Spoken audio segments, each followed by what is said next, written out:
லோகர் 4 ரக்காத்துலாம் கையை தூக்குங்க, 2 ரக்காத்துலாம் கையை தூக்குங்கன்னு கேட்கறது. 2 ரக்காத்துக்கு அதிகமான பேர் தூக்கிட்டாண்டு வைய, இன்னையில இருந்து லோகர் தொழுகைக்கு 2 ரக்காத்து சொல்ல இயலுமா? மக்களுடைய மெஜாரிட்டி மக்கள் கருத்தை வைத்துக் கொண்டு ஒரு தொழுகைக்கு எத்தனை ரக்காத்துன்னு முடிவு பண்ண இயலாது. 99% பேர் 2 ரக்காத்து கையை தூக்கினாலும், ஒரே 1% பேர் 4 ரக்காத்து கையை தூக்கினாலும் 4 ரக்காத்து தான். அது எல்லாரும் ஏகமானதாவே ஐக்கிய ஜமாத்தை கூட்டி நீங்க தீர்மானம் பண்ணி இனிமே சுபஹ் தொழுகை காலைல 9 மணிக்கு வச்சுக்கிறோம்னு சொன்னா அது முடியாது, மார்க்கமாகாது. எல்லாரும் சேர்ந்து செஞ்சா சட்டமாயிருமா அது? அப்ப சட்டங்கள் வகுக்கிற அதிகாரம் மனுஷனுக்கு இல்லைங்கிறது உண்மை. எதுல இல்ல தெரியுமா? எதுல இல்ல? இபாதத்துகளில் இல்லை, வணக்க வழிபாடுகளில் இல்லை, கொள்கையை வகுப்பதில் இல்லை. என்ன இஸ்லாத்தின் கொள்கை? எல்லாம் கூடி முடிவு பண்ணிக்கிறோம், அது கிடையாது. எப்படி வணங்குறது? எல்லாம் கூடி மசோரா பண்ணிக்கிறோம், அது கிடையாது. வேற எதுல இருக்குது? இப்ப எல்லாரும் கூடி இருக்கிறீங்க, பிரியாணி போடுவோமா நெய்ச்சோறு போடுவோமா? குர்ஆன்ல இருக்குமா? இப்ப ராத்திரி சாப்பாடுலாம் ஏற்பாடு பண்ணல, சும்மா உதாரணத்துக்கு சொல்றேன். இப்ப நம்ம நைட்டு சாப்பாட்டுக்காக வேண்டி பிரியாணி போடுவோமா, நெய்ச்சோறு போடுவோமா, புரோட்டா போடுவோமா? குர்ஆன்ல பார்த்தா தொண்டியில் நடக்கிற கூட்டத்தில் பிரியாணி போடுங்க இருக்குமா? அல்ல ஹதீஸ்ல இருக்குமா? ரசூலுல்லாஹ் சொல்லிருப்பாங்களா? 3 அனுமதிக்கப்பட்டதுதான். அப்ப என்ன பண்ணுவோம்? பிரியாணி எல்லாம் கை தூக்கணும், தூக்கிறாதீங்க, பிரியாணி எல்லாம் கை தூக்கணும்னு சொல்லுவோம், எண்ணிக்கிறோம். 10 பேரா? சரி. புரோட்டாவெல்லாம் கை தூக்குங்க, 50 பேர், சரி பரவாயில்ல. குஸ்காவெல்லாம் கை தூக்குங்க, 200 பேர், குஸ்கா போட்டுருவோம். எப்படி முடிவு எடுக்கிறோம்? 10 பேர் திங்காட்டா பரவாயில்லை, 200 பேர் திங்காம போயிடக்கூடாது. அப்ப அதிகமான மக்கள் எதை விரும்புறாங்களோ அதை வச்சுக்கிறோம் ஒரு முடிவு எடுக்கிறோம். இதுக்கு நமக்கு அதிகாரம் இருக்கா இல்லையா? இந்த அதிகாரம் இல்லைன்னா அவர் எப்படிதான் எடுப்பீங்க? இப்படி அதிகாரம் நமக்கு இல்லைன்னா இப்ப ராத்திரிக்கு என்ன சோறு போடுறன்னு எப்படி முடிவு எடுக்கிறது? மக்களுக்கு எடுத்தானே எடுக்கணும். இந்த மாதிரியான விஷயங்களில் நமக்கு அதிகாரம் இருக்கிறது. நாங்க மனித சட்டத்துக்கு கட்டுப்பட மாட்டோம்.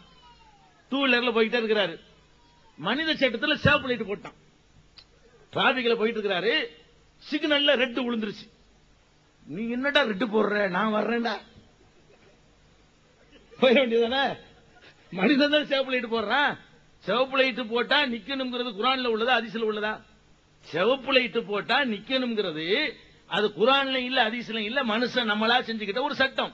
எல்லாரும் சேர்ந்து அதை கடைபிடிச்சா தான் எல்லாருக்கும் சேஃப்டி. இந்த மாதிரி லெப்ட்ல போவாத, இந்த மாதிரி ரைட்ல போவாத, நோ பார்க்கிங். நீ என்னடா நோ பார்க்கிங், நான் நிப்பாட்டு வேண்டா, குச்சி போடுத்திட்டு வருவான்ல, நோ பார்க்கிங் போர்டு போட்டிருக்கான், இங்கே நிறுத்தக்கூடாது வாகனத்தை. அதுல போய் காரை நிப்பாட்டினா முனிசிபாலிட்டி வந்து வண்டி தூக்கிட்டு போயிருவான். அப்ப நோ பார்க்கிங் போட்டா என்ன அர்த்தம்? நிறுத்தக்கூடாதுன்னா மனுஷன் தான் போடுறான், நிறுத்தனா அவன் தூக்கிட்டு போறதுக்கு அவன்கிட்ட அதிகாரம், போர்ஸ் இருக்குது, அவன்கிட்ட படை இருக்குது, அவன்கிட்ட சக்தி இருக்குது, கட்டுப்படுத்த ஆகணும். இதுல நோ பார்க்கிங் போட்டால் நிக்கலாமான்னு குர்ஆன்ல பார்க்க இயலுமா? நோ பார்க்கிங் போட்டா நிக்காதுன்னு குர்ஆன்ல பார்க்க இயலுமா? இது எதை வச்சு நீ கட்டுப்பட்டு ஆகணும்? மனித சட்டத்தை வைத்துத்தான் கட்டுப்பட்டு ஆக வேண்டும்.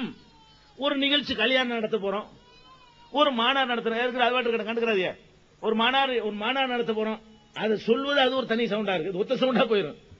அப்ப ஒரு மாநாடு நடத்த போறோம், என்னைக்கு நடத்தலாம்னு கேட்கிறோம், நாளைக்கே நடத்தலாம் 2 பேர் சொல்றாங்க. மாநாடு ஒரு நாள் நடத்த முடியுமா? ஒரு மாதம் டைம் கொடுங்க அப்படின்னு அதிகமான பேர் சொல்றாங்க. அதை கேட்டு தள்ளி வச்சிருவோம்ல. இதான் என்ன தேதிக்கு வச்சுக்கிறது, என்ன சோற போடுறது, என்ன மாதிரி கலவையை கொட்டுறது, இது மாதிரி மேட்டர்களை எல்லாம் தீர்மானிக்கிறதாக இருந்தால், அல்லது உலகத்தில் உள்ள விஷயம், ஒரு ஊர்ல ஒரு தப்பு செஞ்சுட்டான், அந்த காலத்துல என்ன பண்ணுவாங்கன்னா பள்ளிவாசலுக்கு மண்ணெண்ணெய் வாங்கி ஊத்துன்னு சொல்லுவாங்க. நம்ம ஊர்ல ஏதாவது தப்பு பண்ணிட்டா என்ன செய்வாங்க? பள்ளிவாசலுக்கு அரப்பத்த மண்ணெண்ணெய் ஊத்திடா அப்படிம்பாங்க. அரப்பத்த மண்ணெண்ணெய் வாங்கி ஊத்திட்டு அவன் பனிஷ்மெண்ட் கட்டிட்டு போயிருவான். இன்னைக்கு அரப்பத்த மண்ணெண்ணெய் ஊத்த சொல்றாங்களா? இல்ல. இன்னைக்கு என்ன செய்யறாங்க? அவனுக்கு ஒரு 500 ரூபாய் தண்டை போடு, அவனுக்கு ஃபைன் போடு, 2000 ரூபாய் போடு அப்படின்னு சொல்றாங்க. மண்ணெண்ணெய் போத்தல் ஊத்துறதும் ஓகே தான், நமக்குள்ள அதிகாரம். 2000 ரூபான்னு போடுறப்ப நமக்குள்ள அதிகாரம். இந்த குற்றத்துக்கு இன்னென்ன ஃபைன் குர்ஆன்ல இருக்குதா? 1-2 விஷயங்களுக்கு சட்ட கையை விட்டு கால, அந்த மாதிரி விஷயங்கள் வேண்டாம் இருக்கிறது. பெரும்பாலான சில்லறை தவறுகளுக்கெல்லாம் நம்மளா தான் முடிவு பண்ணிக்கிற வேண்டி இருக்கிறது. நம்ம ஊருடைய நன்மையை நாடி சில தீர்மானங்களை போடுகிறோம், எடுக்கிறோம். அதெல்லாம் நமக்கு அதிகாரம் உள்ளது. அப்ப என்ன நீங்க விளங்கிக் கொள்ளணும்னு கேட்டா, மனித சட்டத்துக்கு கட்டுப்படுவதும் மார்க்கத்தில் உண்டு, மனித சட்டத்துக்கு கட்டுப்படக்கூடாது என்பதும் மார்க்கத்தில் உண்டு. எதில் கட்டுப்படுவது என்றால், வணக்கம், வழிபாடு, கொள்கை, மார்க்கத்துல ஹலாலா ஹராமா, ஒரு பிராணியை சாப்பிடுறது ஹலாலா ஹராமான்னு சண்டை வந்துருச்சு. உட்டு ஓட்டெடுப்புக்கு எல்லாரும் திங்க சொல்லிட்டாங்க, நான் தின்றுவோம். திங்க கூடாது, அதான் சட்டம். இது ஹலாலா ஹராமா அல்லாஹ் சொல்லியிருப்பான், கண்டிப்பா இருக்கும். இது ஹலாலா ஹராமா ரசூலுல்லாஹ் சொல்லியிருப்பான், கண்டிப்பா ரிசல்ட் விட இருக்கும். அதுக்கு தேடணும். ஹலால் அல்லாஹ் சொன்னா ஹலால், ஹராம் அல்லாஹ் சொன்னா ஹராம். ஆனால் இது ஓட்டெடுப்புல முடிவெடுக்க இயலுமா? அப்ப ஹலால் ஹராமை பேசுவதா இருந்தால் ஜனநாயகத்துக்கு வேலை இல்லை, மக்களை கேட்டு முடிவெடுக்க இயலாது. அதே மாதிரி ஒரு கொள்கை எது சரி முடிவெடுக்கிறதா இருந்தால் அது முடியாது. வணக்க வழிபாடுகளை செய்யறதா இருந்தா அது முடியாது. இதையெல்லாம் நானா என் இஷ்டத்துக்கு சொல்றேன்னு நினைக்காதீங்க. இப்படி அல்லாஹ்வும் ரசூலுமே இப்படி நமக்கு வகைப்படுத்துறாங்க. அல்லாஹ்வும் ரசூலுமே நமக்கு இதை வகைப்படுத்துறாங்க. எப்படி வகைப்படுத்துறாங்கன்னு கேட்டா, திருமறை குர்ஆன்ல அல்லாஹ் சொல்லி காட்டுகிறான். இதான் கடைசியா இறங்கின வசனம்னு சொல்லுவாங்க இல்லையா, அதுல அல்லாஹ் சொல்லி காட்டுகிறான், அல் யௌம அக்மல்து லக்கும் தீனக்கும், உங்களுடைய மார்க்கத்தை இன்று நான் உங்களுக்கு முழுமைப்படுத்தி விட்டேன். தீனக்கும் அல்லாஹ் சொல்றான். தீனத்தான் முழுமைப்படுத்தினான். துன்யாவை முழுமைப்படுத்தினானா? துன்யாவை அன்னைக்கே எல்லாம் முழுமைப்படுத்தி இருந்தான்னு வைங்க, இதெல்லாம் வந்திருக்க கூடாதுல. அல்ல அன்னைக்கே முழுமையாக்கிட்டான்ல. முழுமையாக்கின பிறகு இதெல்லாம் எப்படி வந்துச்சுன்னா, இந்த டிவி, இந்த கேமரா, இந்த மைக்கு, இந்த பந்தல், இந்த லைட்டு, இந்த மாதிரியான சட்டை, இதெல்லாம் கூட வந்திருக்க கூடாது. அப்ப அல்லாஹ் எதை முழுமைப்படுத்தினேங்கிறான்?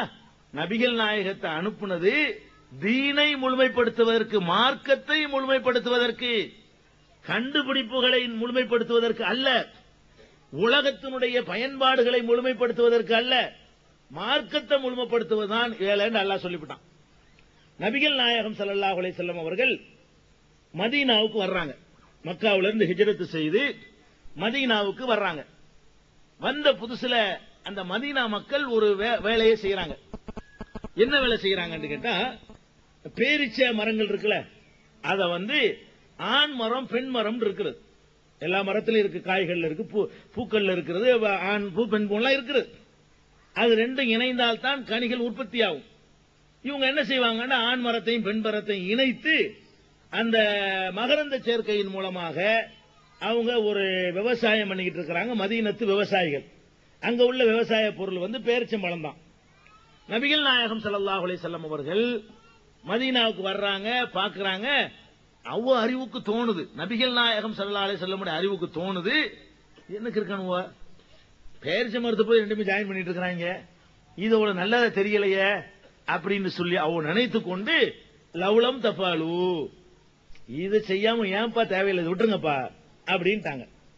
உடனே இந்த மதீனாவுல உள்ள சஹாபாக்கள் என்ன பண்ணிடுறாங்கன்னா, அந்த மகரந்த சேர்க்கை செய்வதை ஒட்டு முறை இருக்கு இல்லையா, அதை நிறுத்திடுறாங்க. நிறுத்தினவன அது ஆட்டு வளர்ந்துகிட்டு இருக்கு. கொஞ்ச நாள் ஆகுது. நபிகள் நாயகம் ஸல்லல்லாஹு அலைஹி வஸல்லம் பேரிச்ச மரத்தை பார்க்க வர்றாங்க. பார்த்த உடனே காணோம், ஒன்னுலையும் காய்க்கல, சரியான போதுமான ரிசல்ட் இல்ல. அப்ப கூப்பிட்டு கேட்கிறாங்க, என்ன என்ன மாலி நகலிக்கும், என்னாச்சு உங்க பேரிச்ச மரத்துக்கு, என்ன கதி, ஏன் இந்த மாதிரி ஒண்ணும் இல்லாம இருக்குது?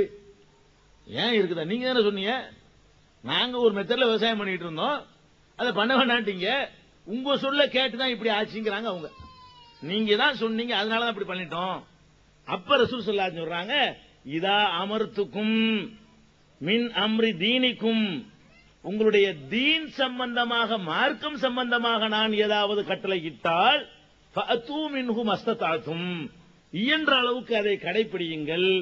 வைதா அமர்த்துக்கும் மின் அம்ரி துன்யாக்கும், உங்க உலக விஷயங்கள் சம்பந்தமாக நான் ஒரு ஆலோசனை சொல்லினேனையானால், அன்தும் ஆலமு பி அம்ரி துன்யாக்கும், உங்க உலக விஷயம் உங்களுக்கு தான் நல்லா தெரியும், நீங்களே முடிவு எடுத்துக்கிறீங்கிறாங்க.